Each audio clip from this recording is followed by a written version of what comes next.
அமெரிக்காவினுடைய தூதுவர் ஆலயம் இஸ்ரேலில் இருக்குது.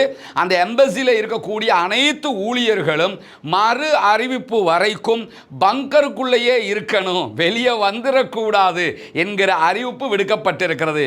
இந்த புகைப்படங்கள் சற்று நேரத்துக்கு முன்பதாக அல் ஜசீரா வெளியிட்டிருக்கக்கூடிய புகைப்படங்களுடைய காட்சிகளாக இருக்கிறது. இங்கெல்லாம் நீங்கள் பார்க்கலாம், காசாவை விட மோசமாக இருக்கிறது. காசாவில் அடிக்கப்பட்ட பகுதிகளை விட படுமோசமாக இந்த பகுதிகள் இருப்பதை நீங்கள் பார்க்க முடியும். மொத்தமாக பாரிய அழிவுகளுக்கு இந்த பகுதிகள் உள்ளாக்கப்பட்டிருப்பதை நம்ம அவதானிக்க முடிகிறது. காரணம் என்னன்னா, அந்த அளவுக்கு யாத்யாம் என்கிற நகரத்தை, சிட்டியையே அவங்க மொத்தமாக அழித்திருக்கிறார்கள். இதுவரைக்கும் இஸ்ரேலுடைய அறிவிப்பு பிரகாரம் 9 பேர் அங்கே கொல்லப்பட்டிருப்பதாக சொல்லப்படுகிறது. ஆனால் இது அவர்கள் மட்டுப்படுத்தி குறைத்து வெளியிடக்கூடிய செய்தியாகத்தான் சர்வதேச ஊடகங்கள் பார்க்கிறது. ஏன்னா இந்த மாதிரி ஒரு அழிவுல வெறும் 9 பேர் தான் செத்து போயிருப்பானுங்கிறது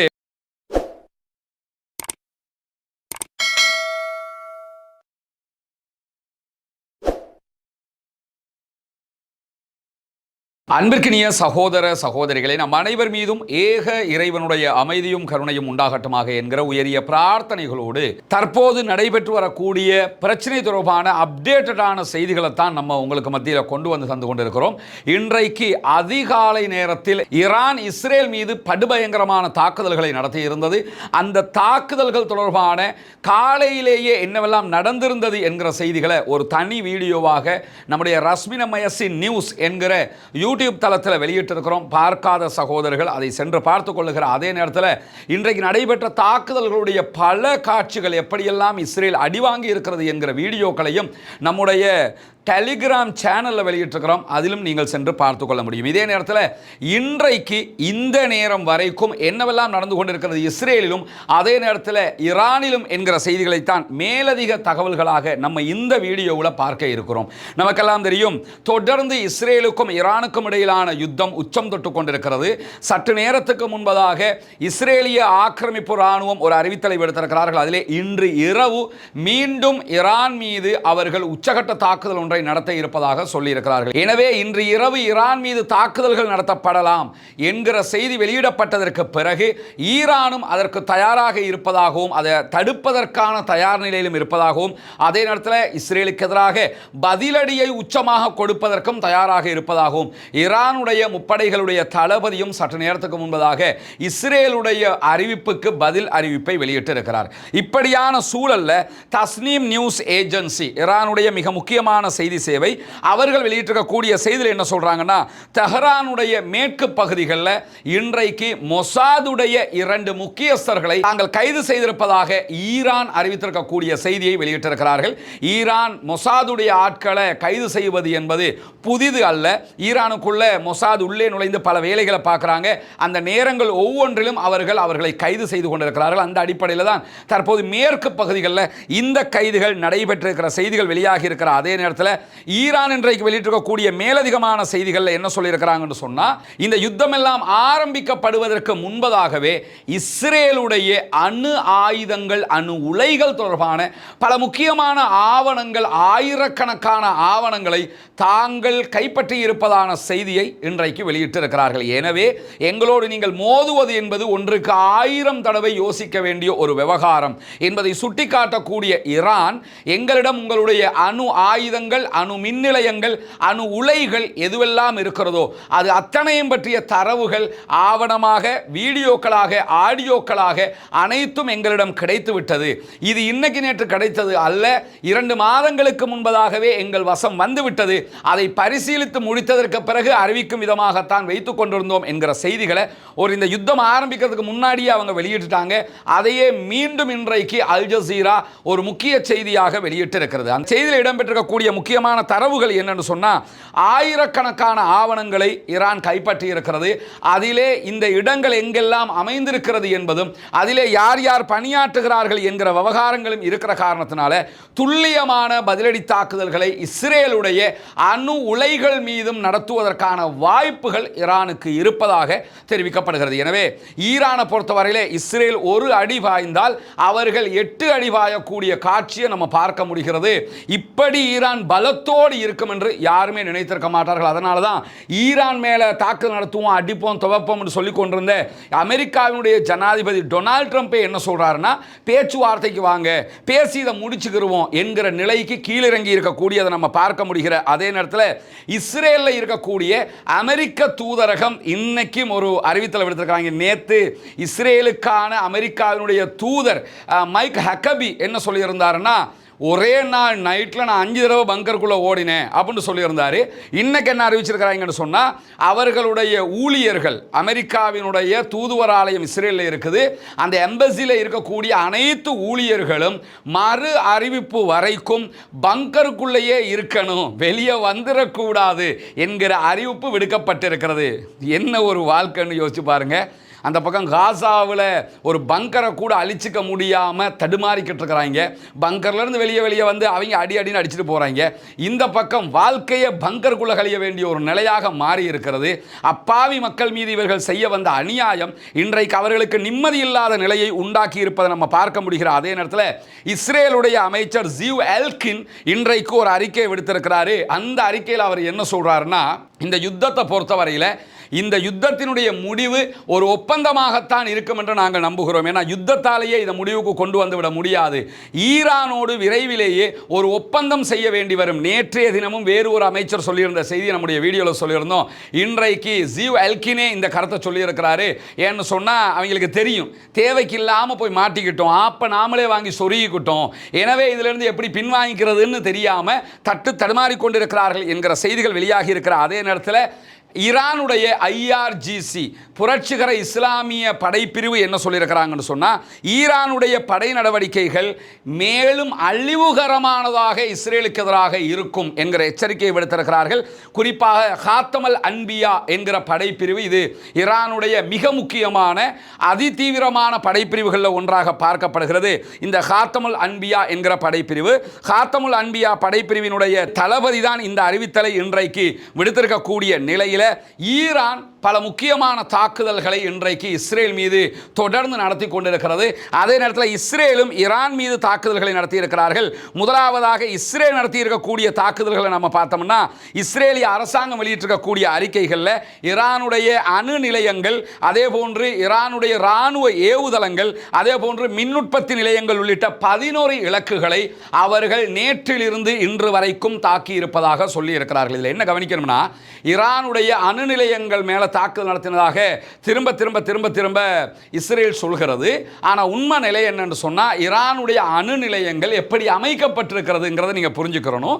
அந்த அணு நிலையங்களை அவர்கள் மிக மிக புத்திசாலித்தனமாக அமைத்திருப்பதாக தற்போது செய்திகள் வெளியாகுவதை நீங்கள் கவனிக்க முடியும். என்னன்னா, ஒரு அணு ஆயுத தயாரிப்பை பொறுத்தவரையில் சாதாரணமாக ஒரே தடவையில் அணு ஆயுதத்தை தயாரிச்சிட முடியாது. யுரேனியத்தை சேமிக்கணும், யுரேனியத்தை சுத்திகரிக்கணும், இப்படி 1000 வேலைப்பாடுகள் அதற்குள் இருக்கிறது. ஈரான் என்ன பண்ணியிருக்கிறாங்கன்னு சொன்னா, இந்த எல்லா அணு ஆயுத தயாரிப்பு நிலையங்களையும் ஏதோ ஒரு வகையில் பூமிக்கு கீழாக ஆழமான மட்டத்தில் அமைத்திருக்கிறார்கள். அமைத்திருப்பது மட்டுமல்லாமல் ஒன்றோடு ஒன்று தொடர்பு படுவதையும் தரை வழியாக இல்லாமல் தரைக்கு கீழாகவே அமைத்திருக்கிறார்கள். இன்னும் சொல்ல போனால், ஒன்றோடு ஒன்று எப்படி தொடர்பு படுகிறது என்பது கூட ஒரு சிலரை தவிர பெரும்பாலானவர்களுக்கு தெரியாத முறையில் தான் அதை அவர்கள் கவனித்து வருவதாக சொல்லப்படுகிற நிலையில், யுரேனியத்தை வைக்கிற ஒரு இடம், அதை சுத்திகரிக்கிற இன்னொரு இடம், அதிலிருந்து தயாரிக்கிற பொருட்களை வேறு ஒரு இடம் என்று இவர்கள் ஒவ்வொன்றையும் ஒவ்வொரு இடமாக பிரித்து வைத்திருக்கிறார்கள். பொதுவாக ஒரே இடத்துல நின்று செய்ய வேண்டிய வேலையை ஈரான் என்ன பண்றாங்கன்னு சொன்னா, பல இடங்களில் பிரித்து வைத்திருக்கிறார்கள்.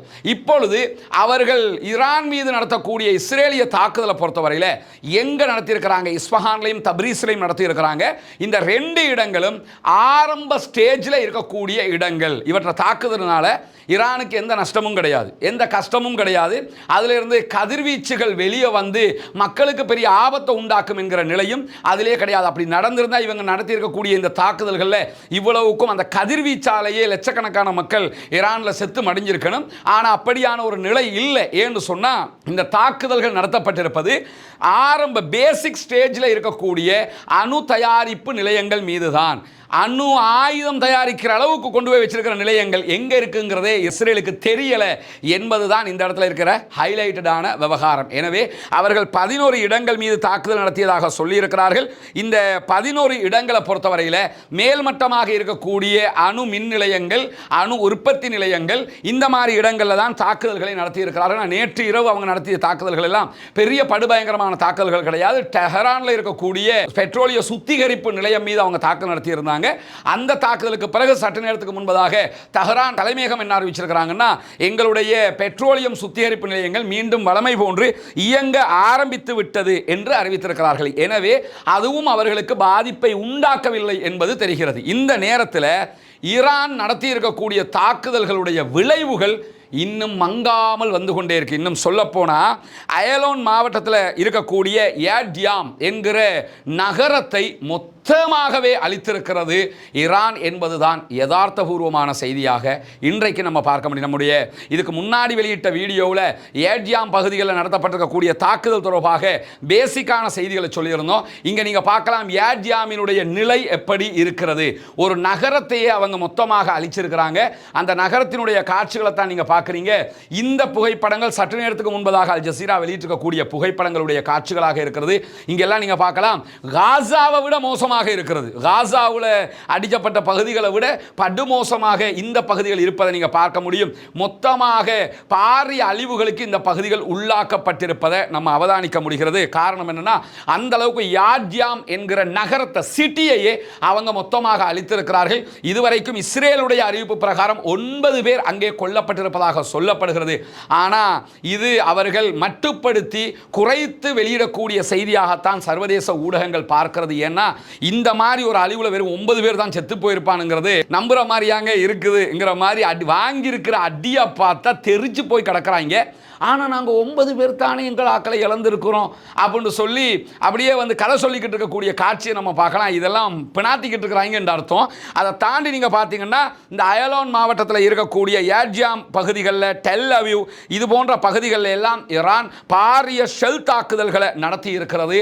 அதுலேயும் பாரிய அழிவுகள் இந்த பகுதிகளில் ஏற்பட்டிருப்பது மட்டுமல்லாமல் மேலதிகமாக 7 பேர் காணாமல் போயிருக்க, ஏற்கனவே 30 பேருக்கு மேலே காணாமல் போயிருந்தாங்க, இன்னும் 7 பேரை காணல என்கிற செய்திகளையும் அவர்கள் வெளியிட்டு. அதே நேரத்தில் ஏட்யாம்ல மீட்பு பணிகள் இங்க நீங்க பார்க்கலாம். மீட்பு பணி க்ரூ மெம்பர்ஸ் இங்க இருக்கிறாங்க.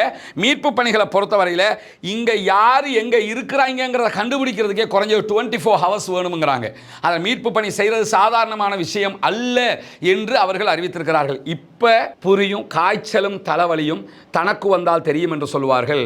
இப்ப புரியும். காசாவில் நம்ம இவ்வளவு அழிவை உண்டாக்குறோமே, இப்படி ஒரு ஊரே அழிக்கப்படுகிற போது அதிலே கொல்லப்படுகிறவர்கள், அதே நேரத்தில் அவர் கொல்லப்படாமல் உள்ளே மாட்டிக்கொண்டிருப்பவர்களை எல்லாம் எவ்வளவு வளமும் பலமும் இருக்கிற இஸ்ரேலாலேயே அங்கே இருக்கக்கூடியவங்களை மீட்க முடியல, அதுக்கு 24 ஹவர்ஸுக்கு மேலே வேணும் என்று சொல்லக்கூடிய நேரத்தில் ஒன்றுமே இல்லாத அப்பாவி காசா மக்கள் எப்படி தவிப்பார்கள்?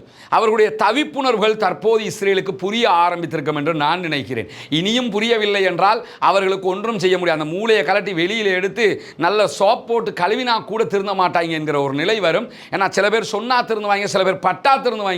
இந்த குரூப் பட்டாலும் திருந்தாத குரூப் மட்டும் தெளிவாக தெரிகிறது. ஆனால் விழுகிற அடியை பொறுத்தவரையில் உச்சகட்ட அடியாக இருக்கக்கூடியதை நம்ம கவனிக்க முடிகிற. அதே நேரத்தில் ஹைஃபாவில் இருக்கக்கூடிய இஸ்ரேலிய ஆக்கிரமிப்பு ராணுவத்தின், இஸ்ரேலிய ஆக்கிரமிப்பு அரசாங்கத்தினுடைய பெட்ரோலியம் சுத்திகரிப்பு, கச்சா எண்ணெய் சுத்திகரிப்பு நிலையத்தினுடைய குழாய்கள் மீதெல்லாம் இன்றைக்கு தாறுமாறான தாக்குதல்களை ஈரான் நடத்தி இருக்கிறது.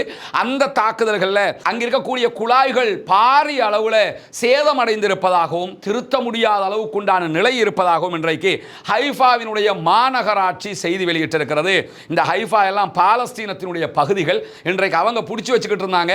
இன்னைக்கு அந்த இடத்துல எல்லாம் சிம்ம சொப்பனமான வரலாற்றில் இல்லாத அளவுக்கு உண்டான தாக்குதல்களை ஈரான் நடத்தி கொண்டிருக்கக்கூடிய நேரத்தில் வைநெட் வெளியிட்டிருக்கக்கூடிய இஸ்ரேலுடைய செய்தி நிறுவனம் வெளியிட்டிருக்கக்கூடிய தகவல் பிரகாரம் ஈரானுடைய தாக்குதல்களில் இஸ்ரேலுடைய பல்கலைக்கழகங்களும் மிச்சமாகவில்லை. ஏன்னா காசாவை நீங்க எடுத்துக்கிட்டீங்கன்னா பள்ளி, பல்கலைக்கழகம், பாடசாலை எதை விட்டாங்க? எல்லாத்தையுமே அடிச்சாங்க, சர்ச் வரைக்கும் அடிச்சாங்க.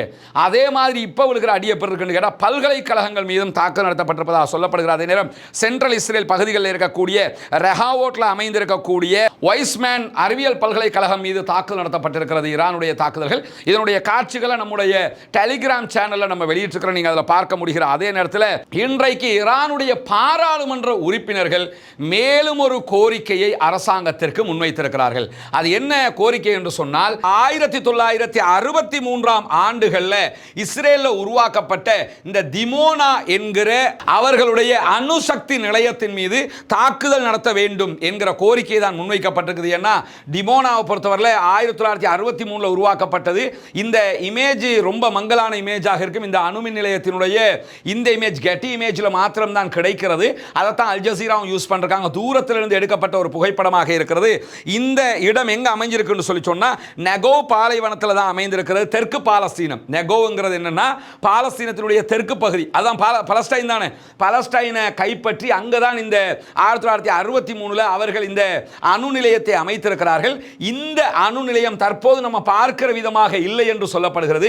இதை சுற்றி நிறைய மரங்கள் எல்லாம் வளர்க்கப்பட்டு மரங்களால் மறைப்பு செய்யப்பட்ட விதமாகத்தான் அணு நிலையம் இருப்பதாக இன்றைக்கு ஈரானுடைய பாராளுமன்ற உறுப்பினர்களை சொல்லிட்டு என்ன சொல்றாங்கன்னு சொன்னா, டிமோனா மீது தாக்குதல் நடத்துவதற்கான சந்தர்ப்பம் இதுதான். எனவே இஸ்ரேலுடைய டிமோனா அணுசக்தி நிலையத்தின் மீது ஈரான் உடனடியாக தாக்குதல்களை நடத்த வேண்டும் என்று சொல்லி அவர்கள் கோரிக்கை விடுத்திருக்கிறார்கள். எனவே அடுத்ததாக நம்ம எதிர்பார்க்க முடியும், டிமோனா மேலே அட்டாக் பண்ணுவதற்கான பல வாய்ப்புகள் இருக்கிறது. ஏன்னா வெளிப்படையாகவே இந்த இடத்துல தான் தெரியாத இடத்துக்கு அடிக்கிறவங்க, இந்த இடம் தெரிகிற இடம். எனவே அவர்கள் கண்டிப்பாக இது நெகோ பாலைவனம்ங்கிறது, நெகோ பாலைவனத்தில் ஏற்கனவே என்ன பண்ணாங்கன்னு கேட்டால், ஈரானுடைய தாக்குதல்களில் இங்கே இருந்த இஸ்ரேலுடைய F-35 விமானங்களில் 7 விமானங்களுக்கு மேலே ஈரான் அளித்திருந்தது கடந்த 2வது வேவ் தாக்குதல்களில். இப்போ 3வது கட்ட தாக்குதல்களை தான் ட்ரூ பிராமிஸில் நடத்திக்கிட்டு இருக்கிறாங்க. அந்த அடிப்படையில் இதில் நெகோ பாலைவனத்தில் இருக்கக்கூடிய இந்த இடம் தாக்குதலுக்கு உள்ளாகுவதற்கான வாய்ப்புகள் இருக்கிறது என்கிற செய்திகள் வெளியாகி இருக்கக்கூடிய நேரத்தில் அரவா பள்ளத்தாக்கு பகுதிகளையும் சற்று நேரத்துக்கு முன்பதாக ட்ரோன் தாக்குதல்களை ஈரான் நடத்தி கொண்டிருக்கிறது என்கிற செய்திகளை இஸ்ரேலுடைய ஊடகங்கள் வெளியிட்டு வருகின்றன. எனவே தொடர்ந்து இஸ்ரேலுடைய பகுதிகள் மீது ஈரான் தாக்குதல்களை நடத்துகிறது. ஈரான் மீது இன்றிரவு மீண்டும் தாக்குதல்களை இஸ்ரேல் நடத்துவதற்கு திட்டமிடுகிறது என்கிற செய்திகளை நம்ம ஏற்கனவே சொல்லியிருக்கிறோம். பொறுத்திருந்து பார்ப்போம் என்னவெல்லாம் நடக்கிறது என்பதை. ஆனால் பார்க்கல நீங்கள் ஒன்றை மட்டும் புரிஞ்சுக்கலாம், என்னன்னா அவன் சும்மா இருந்து அடி வாங்குறதை விட்டு போட்டு இவன் கேட்டு அடி வாங்கிக்கிட்டு இருக்கிறாங்கிறது மட்டும் நிச்சயமாக தெரிகிறது. உலகத்தில் எங்களை விட்டா யாரும் இல்லை. நாங்கள் எப்படி தெரியுமா, நாங்கள் பேட்டை ரவுடிகள் ஆட்டம் தெரியும். எவனை வேணாலும் அடிப்போம், எவனை வேணாலும் குத்துவோம், எவனை வேணாலும் வெட்டுவோம், எவனும் கேட்கக்கூடாது பார்த்துக்க என்று சொல்லி தெரிஞ்சுக்கிட்டு இருந்தவங்களுடைய மண்டையில் கொட்டி முட்டுக்காலில் வச்சு கன்னத்தில் அரைகிற வேலையை தற்போது ஈரான் செய்து கொண்டிருக்கிறது. அமெரிக்காவை வாங்கடா பேசி முடிச்சுக்கிறோம் என்கிற நிலையில தான் இன்றைக்கு நிலைமை மாறி இருக்கிறது என்பதையும் நம்ம புரிந்து கொள்ள முடிகிறது. எனவே இந்த தாக்குதல் என்பது ஈரான் தன்னை தற்காத்துக் கொள்வதற்காக நடத்தக்கூடிய ஒரு தாக்குதல். அவர்கள் மீது தான் இஸ்ரேல் தாக்குதல் நடத்தியது. அதனால தான் பதிலடி தாக்குதல்களை அவர்கள் நடத்தி கொண்டிருக்கிறார்கள் என்கிற நிலையில் சில சகோதரர்கள் பிரித்தானியா இஸ்ரேலுக்கு ஆதரவாக தாக்குதல் விமானங்களை அனுப்பி இருக்கிறார்கள் என்கிற செய்தி வருகிறது. உண்மையா என்று கேட்டிருக்கிறீர்கள். அந்த செய்தி பொய் கிடையாது என்பதை இப்போதைக்கு புரிஞ்சுக்கிறங்க. அது யதார்த்த உண்மையாகவே அவங்க அனுப்பிட்டாங்களா என்கிறத இன்னும் பிரித்தானியா வெளிப்படையாக அறிவிக்கவில்லை என்று சொன்னாலும், பிரித்தானியாவுடைய தாக்குதல் விமானம் ஒன்று அவசரமாக நம்முடைய அண்டை நாட்டிலே தரை இறங்கி இருக்கிறது என்கிற செய்திகள் சற்று நேரத்துக்கு முன்பதாக வெளியாகி கொண்டிருக்கிறது. பொதுவாக பேசஞ்சர் விமானம் அவசரமாக ஒரு நாட்டில் தரையிறங்குதுன்னா அது ஒரு நிலையாக இருக்கும். இஸ்ரேலுக்கும் ஈரானுக்கும் இவ்வளவு பெரிய தாக்குதல் நடக்கிற நேரத்தில் திடீரென்று அவர்களுடைய தாக்குதல் விமானம் ஏன் அண்டை நாட்டிலே தரை இறங்கியது? அவசரமாக அது ஒரு தொழில்நுட்ப கோளாறால தான் இறங்கி இருக்குது. ஆனால் ஏன் இந்த பக்கம் வந்ததுங்கிற கேள்வி இருக்குது. பெரும்பாலும் அவர்கள் இஸ்ரேலுக்கு ஆதரவாக அனுப்பாமையெல்லாம் இருக்க மாட்டாங்க. அனுப்பினா அதையும் ஒரு கை பார்ப்பாங்க, அவ்வளவுதான். ஏன்னா அதுக்கெல்லாம் ரெடியாக தான் ஈரான் இருக்கிறான். பாலிஸ்டிக் ஏவுகணைகளுடைய பவர் என்னங்கிறத இன்னொரு தனியான வீடியோவில் நீங்கள் பார்க்க முடியும். அதை பார்த்தீங்கன்னாலே ஈரானுக்கு முடியுமா முடியாதாங்கிறத நம்ம தெரிந்து கொள்ள முடியும். எனவே பாலஸ்தீனம் வெற்றி பெற வேண்டும், பாலஸ்தீனம் சுதந்திரம் அடைய வேண்டும், பாலஸ்தீன மக்களும் நம்மை போன்ற நிம்மதியானவர்களாக மாற வேண்டும், வாழ வேண்டும் என்கிற உயரிய பிரார்த்தனைகளோடு பாலஸ்தீன அப்பாவிகளுக்காக பிரார்த்திக்கிற அதே நேரம் இஸ்ரேலிய ஆக்கிரமிப்பு ராணுவத்திற்கு எதிராக அவர்களுடைய சூழ்ச்சிகளுக்கு எதிராக அல்லாஹ்விடத்தில் குனூத்து நாசிலாவை ஓத மறந்து விடாதீர்கள் சகோதரர்களே, தோழர்களே, அன்பர்களே, தாய்மார்களே. அதே போன்று பாலஸ்தீன அப்பாவிகளுக்காக பிரார்த்திக்கிற அதே நேரம் ஜனநாயக ரீதியாகவும் அவர்களுக்காக குரல் எழுப்புவோமாக. தீவிரவாதம் ஒழிய வேண்டும், பயங்கரவாதம் இல்லாத ஒழிக்கப்பட வேண்டும், இஸ்ரேலிய ஆக்கிரமிப்பு பயங்கரவாதம் இல்லாத ஒழிக்கப்பட வேண்டும். இதே இதே நேரத்தில் ஜனநாயக ரீதியிலான நம்பிக்கை துளிர்விட்டு ஜனநாயக ரீதியாக அனைத்து மக்களும் நிம்மதியாக வாழ்வதற்கான வழிபிறக்க வேண்டும் என்கிற பிரார்த்தனைகளோடு முடித்துக் கொள்கிறேன். வாஹ்ர தஅவானா அல்ஹம்துலில்லாஹி ரப்பில் ஆலமீன்.